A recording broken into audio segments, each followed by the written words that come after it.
Olá, bem-vindos. Isto é Realpolitik e eu sou o Rui Costa e Silva. Segundo a ciência, o ser humano, tal como hoje se assume, o Homo sapiens, tem cerca de 250 mil anos. Muito tempo para as nossas pequenas e finitas vidas, apenas uma fração de segundo na imensidão do tempo cósmico. Ao longo destes breves 250 milénios, passamos de seres assustados e nus, vivendo em cavernas e lutando quase minuto a minuto pelo simples privilégio de estarmos vivos, a senhores do mundo e da criação, dominadores da natureza, criadores de máquinas pensantes e de inteligências alternativas.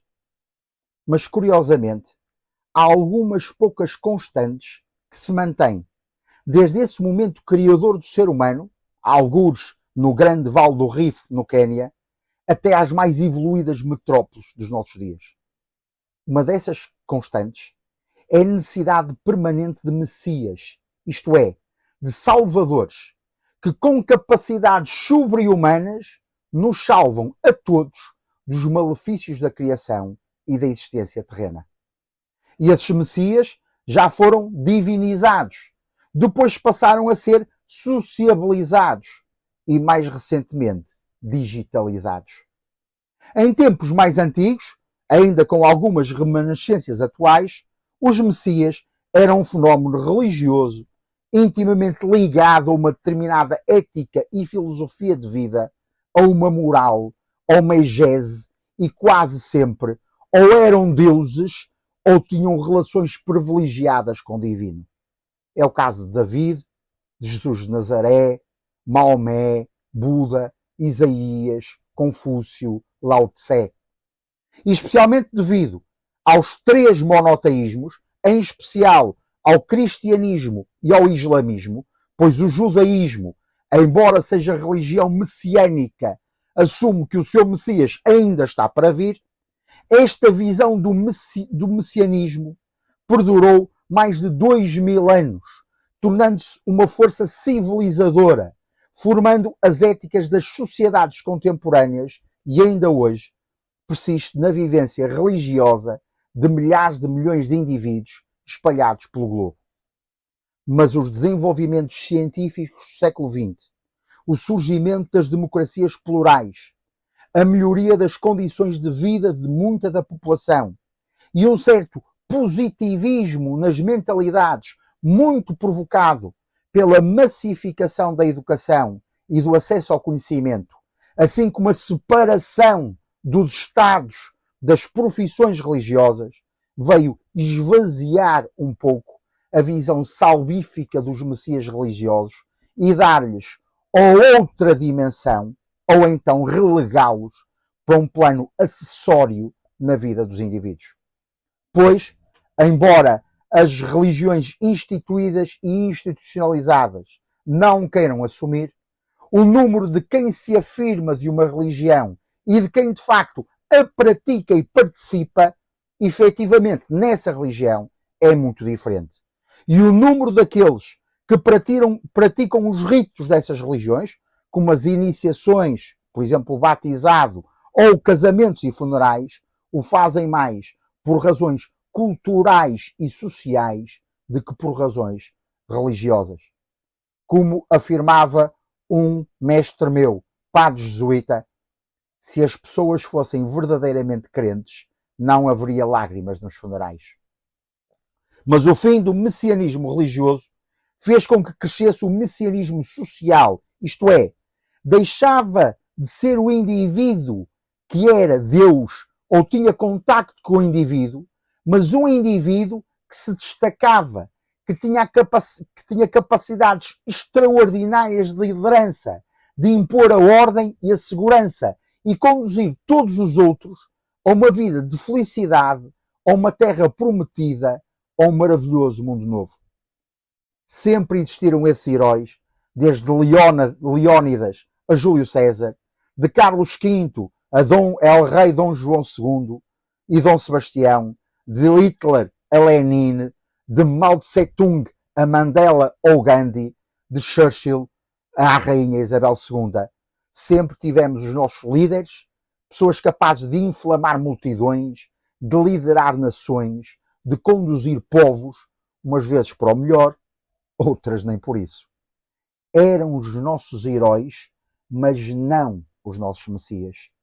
Nunca atribuímos a nenhuma destas pessoas condições messiânicas.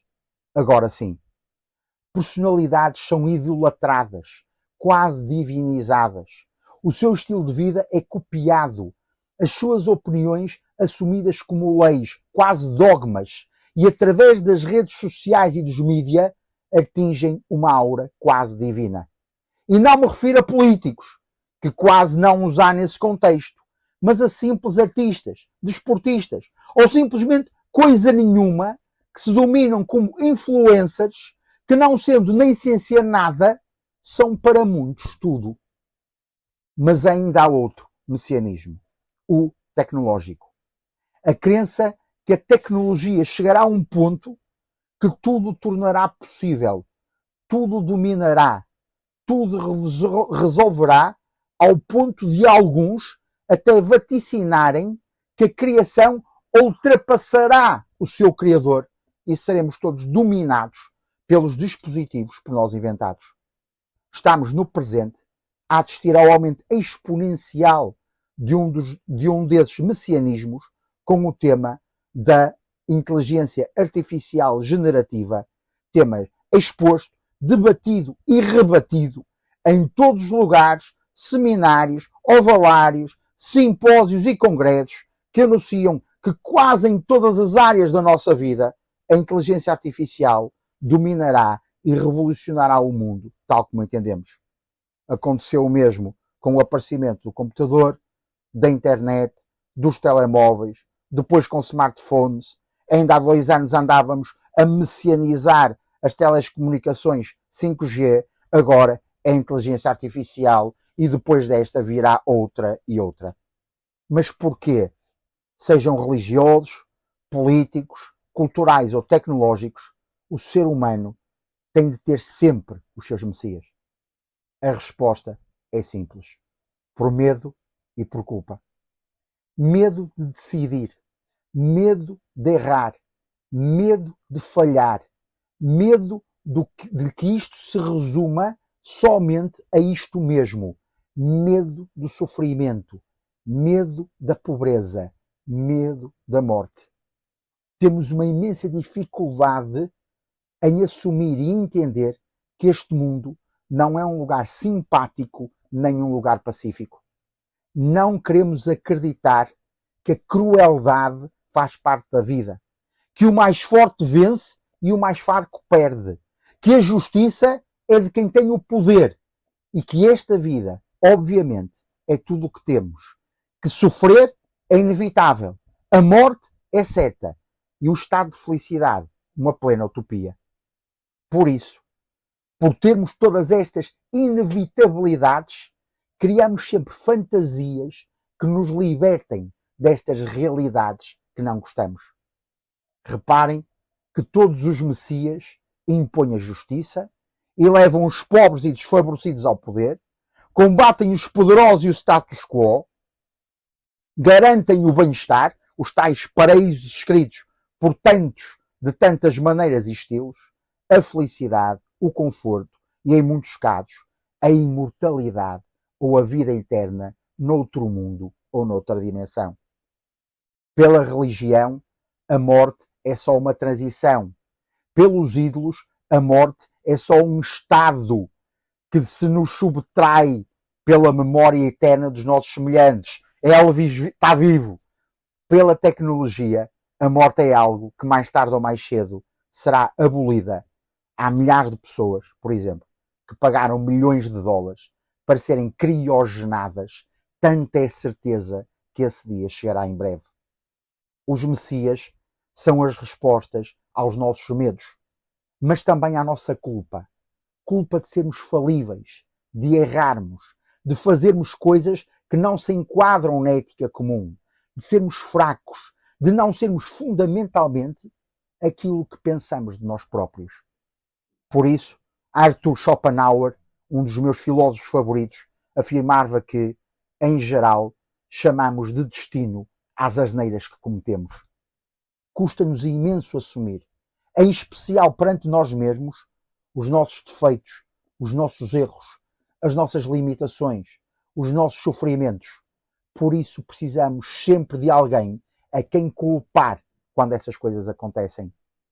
Como detestamos assumir que erramos, que falhamos, gostamos que exista sempre alguém que nos diga o que fazer, como fazer, quando fazer. Gostamos e até precisamos, desculpem, de ser parte do rebanho. Não por assumir que os messias sabem mais ou são melhores do que nós, mas porque se as coisas correrem mal, a culpa nunca será nossa. Por isso, tantas vezes na história, tantos seguiram até à morte os líderes e os messias da sua destruição. Porque, no fundo, acreditamos que preferimos morrer falsamente inocentes a viver realmente conscientes do nosso fracasso, da nossa incapacidade, do nosso desfazamento entre o que queríamos ser e o que de facto somos. Destino, vontade de Deus, karma, alinhamentos astrológicos resumem-se todos a uma cobardia reprimida de nos assumirmos como principais responsáveis por tudo o que somos e por tudo o que nos acontece. Por isso, esta necessidade imperiosa e desde as origens permanentes de messias, de salvadores, de diversos tipos, de diversas formas, diversas naturezas. Surgem, prosperam e até eles não conseguem resistir à impiedosa natureza do tempo que dita que tudo tem um início, mas que tudo tem um fim, que tudo começa, mas que tudo acaba, porque tem que ser assim, porque é assim, gostemos ou não. Talvez chegue o tempo em que cada um se torne o seu próprio Messias, em que cada um se assuma com as suas vantagens e fraquezas, com as suas forças e as suas debilidades, mas que encontre dentro de si as forças para se tornar dia a dia melhor e fazer do mundo um lugar melhor. Talvez um dia cada um se deixe inspirar, mas não conduzir, influenciar, mas não obedecer, e assuma que os nossos atos são total e simplesmente da nossa absoluta responsabilidade. Talvez um dia consigamos assumir que somos finitos, limitados, falíveis e consigamos viver perante os outros e principalmente perante nós próprios com a calma e serenidade da nossa humilde circunstância. Talvez um dia o homem assuma que sonhos são sonhos e a realidade é realidade. Talvez um dia o homem viva para alcançar os seus sonhos e não sonhe uma vida que nunca alcançará. Talvez. Até lá, continuemos a criar os messias que nos convém para que possam eles calar os nossos medos, assumir as nossas culpas e prometerem-nos tudo aquilo que sabemos que nunca iremos alcançar. O texto integral deste vídeo está disponível no site da Realpolitik, assim como outros textos, informações e serviços. Passem por lá e façam uma visita no que fazemos em termos de inteligência estratégica. E assim ficamos por aqui esta semana. Não se esqueçam de subscrever este canal e se acharem que o vídeo vos foi útil, ponham um like que nos dá muito jeito para a nossa promoção. E assim sendo, meus caros e minhas caras, até para a semana.